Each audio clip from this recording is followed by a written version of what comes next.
Hey guys, good morning. I'm going to tell you স্বাগতম তো guys বলক training ভিডিওটো আৰম্ভ কৰো আৰু যদি ইউটিউবত চাইছে দা নয়ন পুষ্পা ব্লগ চেনেল সাবস্ক্ৰাইব কৰিব আৰু যদি ফেসবুকত চাইছে নয়ন মনিটাস পেজটো ফলো কৰিবলৈ একদম নাপাহৰিব যে বলিউড কিং বলিউড সুপাৰষ্টাৰ যে সলমান খানৰ লগত যে জেড প্লাস নিৰাপত্তা দিয়া হৈছে আৰু বা দিয়া আছে সেইটো সকলোৱে জানে যে তেওঁ বহুত ডাঙৰ সুপাৰষ্টাৰ কিন্তু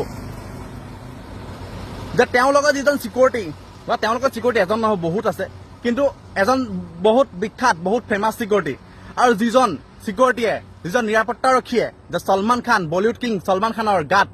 এটা মাখিও পৰিব নিদিয়ে গম পাইছে আৰু সেইজন সিকিউৰিটিৰ সেইজন নিৰাপত্তাৰক্ষীৰ তেওঁৰ প্ৰতি আবেগ তেওঁৰ প্ৰতি মৰম তেওঁৰ প্ৰতি শ্ৰদ্ধা কিমান আছে কিন্তু আমাৰ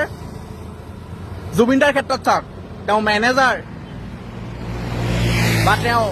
যিখিনি তেওঁ গানৰ বা তেওঁ অল মেনেজমেণ্ট কৰে মেনেজাৰ তেওঁ চোৱা চিতা কৰিব লাগে মাখি পৰিছে নে তাক তেওঁ কিবা কোনোবাই কিবা কৰিছে সেইবোৰ চোৱা চিতা কৰিব লাগে নে আন কামত মন দিব লাগিছিল যদি আন কামত গুৰুত্ব নিদি জুবিনদাৰ কামত গুৰুত্ব দিলেহেঁতেন জুবিনদাক যদি নিজৰ হেল্থৰ প্ৰতি নিজৰ স্বাস্থ্যৰ প্ৰতি যত্ন ল'লেহেঁতেন আজি হয়তো জুবিনদা আমাৰ মাজত থাকিলেহেঁতেন গম পাইছেনে